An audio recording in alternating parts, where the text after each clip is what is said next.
My next guest is back in action. UFC Fight Night, May 11th, taking on Slaviklaus. It is Chase Hooper back here on the program. Chase, how are you? Good. Just yeah, getting ready for May. Just making my way through fight camp. Been a pretty good one so far. So yeah, excited for it. Yeah, and a good opponent as well. When did you find out about this fight? I know you had the grappling match in between your last fight and this one, but it looked like you got plenty of notice for this fight. Yeah, I don't think we'd actually been in contact with the matchmaker since December. Okay. So we were trying to get a matchup the whole time, but I don't know. They're booking fights left and right. I don't think it was until after the match that I found out about the finally getting an opponent. So probably like February, and then March, April, May, like late February, I think. Okay. Yeah, so right around the 2 month mark, maybe a little more. Yeah, no, it's been good. It's been a good camp, and I'm pretty excited by the matchup. I would say, like, I think it's a step up and a test for both of us. So yeah, it'll be a great night. Yeah, no, a really, really good fight. We'll talk about that in a sec. I mentioned the grappling match. You got to go against Aljamain Sterling. How was that? That's one of the benefits, I guess, of being on the roster is you can't take the grappling fights, and it doesn't have any impact on your standing as an MMA fighter. Yeah, I mean, it was great to get some grappling experience against full 15 minutes of hard competition against a world champion level grappler. He's a high level guy. And getting to go out to the Middle East and check out Abu Dhabi was super cool experience. I'd love to do it again. Yeah, it was a great time getting to explore another culture and then get to grapple one of the best grapplers in the sport, and then get paid for it at the end was a great time overall. Yeah, no, that's great. Was there anything about Sterling that surprised you in the match that maybe you weren't expecting, or was he pretty much what you thought it was going to be? Honestly, I thought it was kind of boring. Like, I was hoping he would kind of go for the kill a little more rather than playing it safe. But logically, I guess, like, he was more trying to wrestle me. I don't know. I want somebody that's trying to take me out too. Like, it's not as fun when the guy's playing more defensive, but it is what it is, and it was a big for him to go out of his comfort zone. Would have put him in a lot more danger. So I think he was, staying safe, and like, wasn't a super fun, exciting match. I don't feel like, but yeah, it I was a get good it. No, I was just gonna say you said that in like the most polite way possible. Like I admire it, man. Like that I obviously wasn't pressing the action as much as you like. With that in mind, like will next time if you get like a grappling opportunity, will you sort of keep that in mind for the opponent? I would imagine you would, because like you said, you don't want to go through that again. Yeah, I mean, it's ironic because he was saying how he wanted a guy that was going to push the pace, and that's what I was going for. I mean, I'm not going to try to wrestle with him. Mhm. So I did as little of that as I had to, and yeah, I mean, could have been more fun. I'd rather get subbed out than just feel like this guy's trying to stall, and like, I don't know. It Okay. is what it is, but we'll hopefully find a better one next time. Fair enough. No, I like that. Yeah, you're almost Canadian, honestly, with how polite you are. I think we should just add that in there. Just drive another 3 or 4 hours, and then you'll be here in Vancouver, so it's all good. Let's talk about Slaviklaus, though. Again, a really like you mentioned, a step up. Really well-rounded fighter. How are you looking at this fight stylistically going into this one? I think obviously it's a pretty black and white matchup. Like, he's great on the feet. I'm great on the ground. I feel like he's struggled when guys have got him to the ground. Where maybe I've had some more trouble in the past against strikers. I think that's really what the matchmakers are looking for. We're both finishers, so it's going to be an exciting match. But he's a great striker. I'm a great grappler, so it's really like a black and white matchup. Like I was saying, like it's I don't know, just two specialists, I would say, and I think that's what makes it such a fun matchup. Yeah. But I think I think he has more to worry about than I do. I mean, I would say on the striking end of things, he's very boxing heavy, I think. So I just have to be really mindful of the defense, and I need to be on point with my grappling and my entries, making sure I'm not getting clipped on the way in. But I think he has a lot more to worry about than me. Like, I've shown that I can, sub guys out. I can TKO guys. So I think he's got a lot more. I mean, if I was his camp, I would have him be doing a lot of counter grappling this whole time. So we'll see how that pans out fight night, and hopefully not too much counter wrestling or counter jiu-jitsu on his end, but we'll find out. Well, and it seems too with him, like when he really like if he sort of pushes the pace early and kind of gets off, that's when a lot of his opponents are in danger. I remember the Dakota Bush fight where he just went in there like a bull. So I'm sure you're mindful of that as well, where it's like, if I can neutralize that or get this fight to the ground as soon as possible, that's probably a good move for me and not let him be in his element, so to speak, right?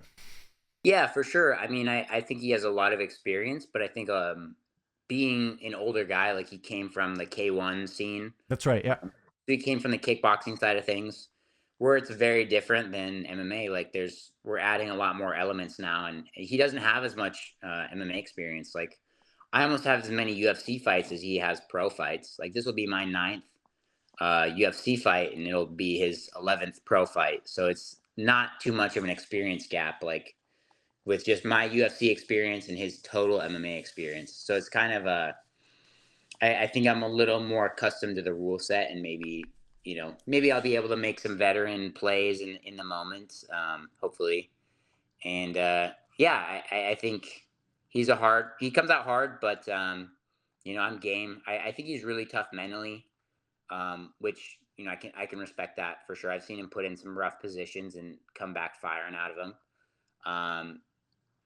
But yeah, I don't know. I think he kind of tends to fade a little more on the cardio side of things, which I'm really like I'm in here. I'm training for a hard 15 minutes. I'm trying to push the pace myself.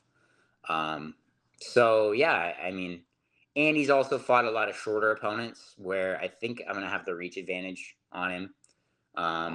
Not that I'm gonna be striking the whole night, but that makes it a little difficult for a guy like that to get off versus like the Sajikov fighting the guy that's a little stockier.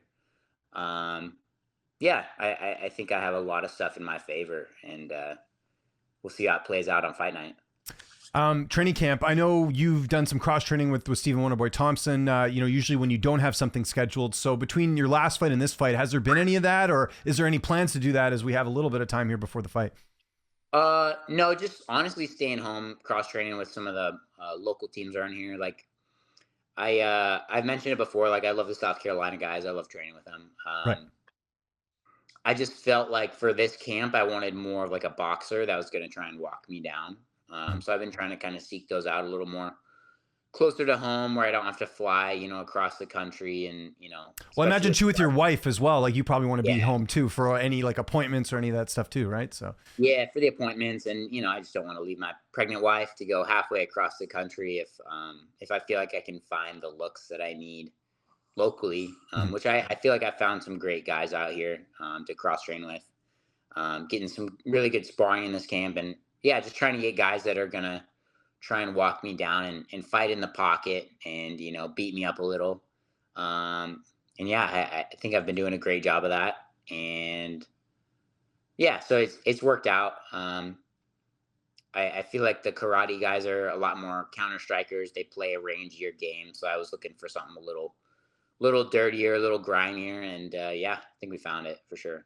So who are some of the training partners you get to work with? Even if they're names that maybe we're not like super familiar with, they're probably guys that we are going to be keeping an eye on here soon. Yeah, I think you would actually know Faber Cell. I think. Oh yeah. No, I've interviewed him. Yeah, he fought for Unified.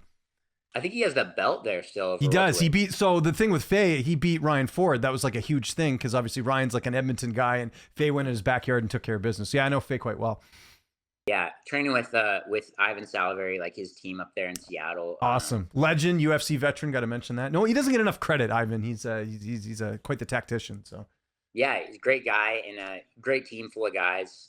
So it's getting to train with other high level guys. It's nice because I won't have to fight him ever. So yeah, it's good to kind of stay local and give them some looks for the grappling side of things. They'll give me some more striking looks. And, meet in the middle, beat each other up, and, shake hands at the end. Yeah, it's been great training with all those guys. Been really solid. Yeah, and I think it speaks to the scene here on the Pacific Northwest. There's a lot of good talent, both where you're at and even going further up a little bit, which is great.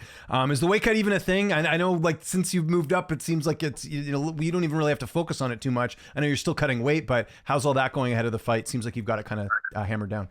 Yeah, I mean, I think it's going pretty smooth, but I still definitely have to diet my way down. Okay. Got probably a couple more pounds to go over the next, week and a half or whatever till we head out for St. Louis. Mhm. Yeah, I mean, it's just part of it. Like, part of the thing too is getting done with the jits match. Like, I had to cut a little bit of weight to get down there to go grapple with Aljo. And then you kind of blimp back up after the weight cut, and then it's all the good food out there in the Middle East and all that, trying to make the most of my time. So yeah, I had to clean up the diet a little bit, but it hasn't been too bad yet. I think I've still been training pretty hard, and yeah, got a little more weight to get done, but plenty of time to do it.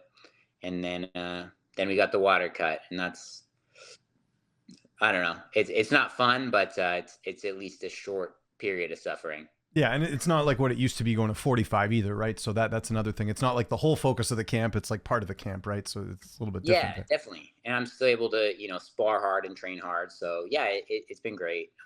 Definitely happy I don't have to make 45 anymore. Who's making the trip with you as far as your corner? So I'm bringing my same teammates. My teammate Lando. He should probably be a 35er, but he's been fighting at 55 for a minute.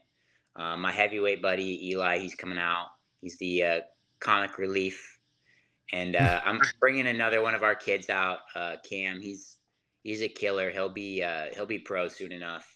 I don't know what it is, but he's a real talented striker. So it'll be a great look, just having the guys out, and then they're fighting 2 weeks later locally here at the Muckleshoot casino. So where's that? Where exactly is that? Like Auburn area. It's okay, gotcha. Okay, cool. From our house. Yeah. But yeah, it's really good energy. Like all four of us having fights coming up. Bringing those guys out. I'm cutting weight. I can watch them beat each other up while they're still training. So yeah, it'll be fun energy in St. Louis. Everybody getting ready for fights. Everybody hyped up, and yeah, it'll be a good time. Love 5 dudes in a room. So. I think I have an idea here, but how do you see this fight playing out on May 11th? How do you see it going down? Yeah, I mean, ideally, I guess, either he shoots on me. Just kidding. I know he won't shoot. But, yeah, no. Ideally, just grappling early and grappling often, and trying to hold him down and beat him up. I feel like TKOs are a lot easier to get than subs, especially when a guy's really focused on not getting submitted and they're just focused on defense. So I think a TKO is probably more the move. Try to pin the guy down and look for some shots. But honestly, like as long as I have a high defense, as long as I'm checking those calf kicks early, I think, over the 15 minutes, I think it'll favor me. Like I said, he's got a lot more to worry about, especially when he's trying to trade on the inside. Like that's exactly where I need to be to wrestle. Yeah, I mean, I'm looking forward to it. Honestly, it's going to be crazy with the energy of the crowd. It'll be a great fight. I'm looking forward to it. Where does a win put you here? You mentioned the step up in competition. You're in kind of an interesting spot. And we've talked about this, I think, every interview. Like you've kind of been learning on the job because you're so young. And we talked about this, like you got into the UFC and it's kind of been just, not in a rush to take fights. You're in the right division now. So kind of looking at all that, or with all that in mind, I should say, where does a win sort of put you in the grand scheme of things? Yeah, I mean, like I mentioned, I think the matchmakers are kind of testing to see which one of us is going to be more ready to kind of take that next step up in the division. Maybe like the step or two below, the top 15. Because lightweight is so deep that it's kind of got these little tiers to it, I feel, outside of the ranked side of things. So yeah, I think that would kind of put me up in the mix with, some of the veteran guys that might not be ranked. maybe like a Paddy. Paddy's kind of in that same area where he's like not quite ranked, but he's getting up towards that side of things. And I mean that'd be a great fight. But I mean everybody's chasing that. Everybody's chasing that guy down for the all the publicity. But yeah, I think it'd start moving me up to maybe getting some matchup with some more veterans and just making my way up 155. Like I said, it's such a stacked division. There's so many guys that it's definitely a long road to the top. But I'm finding my stride, I think, here at 55, and I'm ready to start making my way up there. And you have a few fights left in your contract? I was trying to remember that. Yeah, so we signed uh probably this will be the third, I think, out of my 4-fight deal. Okay, so kind of a big one because if you win, you get that last fight to renegotiate on, right? So Yeah. And I mean they haven't left me hanging on the last one yet. So, they keep kind of renegotiating before. So potentially coming out with 3 wins on a 4-fight contract is definitely a good look. yeah, I'd say so too. When's the due date? When are you going to be a dad? I want to say June 17th is the due date. Okay, so almost a month after your fight then. You're close to it, yeah. It turned out perfect. Pretty much the only thing we told the matchmakers was like, I can't fight in June. Like, I want to get in before that, and then figure out all the baby stuff, and then have a little bit of time off, and then get back to work. So, yeah, it worked out perfectly. Well, I was going to say too, this time of year, Pacific Northwest, in the summer anyways, it's usually a time you want to enjoy because it doesn't get too sunny year round. So I imagine you want to enjoy a little bit of that as well. Or if you got a fight, say in July, are you like, hey, sign me up, let's go? I don't know. We'll see if I'm sleeping in July. Hopefully we'll get a sleep schedule down. But yeah, I mean, I think September would probably be the earliest that I'd want to get back in. Okay. I mentioned like I wanted 3 fights this year, but them booking me in May doesn't help out necessarily.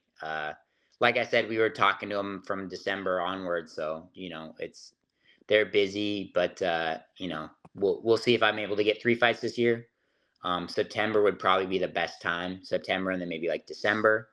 If not, I guess I'll just stick with what I've been on plan wise and just fight, October, November, December. That's kind of the thing at the end of the day is it's on their schedule, not mine. So we'll find out. At the top of your division, Dustin Poirier fighting Islam Makhachev. Do you like that fight? Some people are kind of like annoyed by it with the fact that Dustin lost, 2 fights ago to Justin, then Justin had the BMF fight. Like, what do you make of that whole situation? Because I think part of it too is that the UFC schedule, like you just said, like it kind of is, it's maybe a bit too much. Like where Islam has to fight someone now, and it's like this is the only guy available, right? Yeah, because they wanted the Sarukian matchup, but that wasn't enough time for him to. Which I don't blame Arman, by the way. Like, he just fought, and now you're saying June 1st he's got to turn around and get a rematch against a guy that he already fought. Like, I can understand Arman's perspective. Hey, it's Islam. Like, it's a respecting, if anything. I need more time, right? Yeah, and I mean, you don't want to short notice a title fight. Like, that might be your only opportunity. Where a guy like Dustin, this will be at least his second shot at the It's only title. the second, I think. I know he had he won the interim, and then I think Habib was his only title shot. The Conor fights weren't for a title, which I think people forget about, but yeah. Fair enough. Yeah, it's I don't know, it's an interesting matchup. You obviously can't put Gaethje in there because he just lost to Max. And it sounds like he wants a little bit of time off to let his brain recover, which is smart. You can't put Max in there because he's that's his first fight at 55 since the Poirier fight. So it really like there's not a ton of guys open at 55. So I guess, given Poirier his probably last title shot, that kind of makes sense.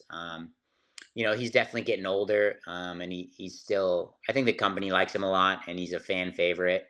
I think a lot of people will watch that fight. I think it probably goes the same way his fight with Khabib did, but there's only one way to find out. Yeah. Do you think Dustin, win or lose, retires after this? Because this is sort of, a great opportunity here. And it's like, what more does he have to prove really in the sport? Yeah, I don't know. It seems like he still has a lot left in the tank. But again, he's getting up there age-wise. I would imagine if he won the belt, he might, I don't know, call for a fun fight. Like he might want that BMF shot against Max. He's already beat Max at 55. But who knows? It'll be interesting to see what he does from there. And just last thing, I don't know if you caught it. Did you see this Ryan Garcia fight? Obviously, there was all this stuff pre-fight. People are like, should he even be competing? He seems like he's off. And then apparently he was trolling all of us. What did you think of that? That must be like the most master troll job ever. Yeah, I mean that's like what Conor does. Like he does the psychological warfare side of things. But that's pretty extreme though. Like I don't think we've seen anyone like act mentally ill, which is what he was doing. Like he was saying that I'm on drugs and all this stuff or whatever, right? And then he goes out there and beats him. Like no one, like a lot of people did not think that was going to happen. Yeah, I mean, obviously it worked out. That's the thing is like if you would have lost, who knows what that would have ended up like. I don't know. I'm impressed by it. That was a lot of commitment to the bit, especially when when you're getting all that negativity from all the people on social media or whatever. Yeah, I respect it. I respect the game. There you go. Do you think you could ever pull that off? You don't really do much trash talking. You're sort of just like, hey, I'm gonna fight and that's it. I'm good. Like I don't need to like build up a fight that way. Yeah, I don't know. I don't know that I'm that good of an actor to pretend I'm like. Other than when you tried to be Ben Askren's son, right? That was maybe the only time. So that's fair. Fair enough. Chase, thanks for doing this. I know you got a million things to do. Always appreciate you making time. If there's anyone you want to thank before we get out of here, sponsors, social media, anything like that, I'll give you the last word. No, I mean, I'm good. Thanks for having me and great talking with you.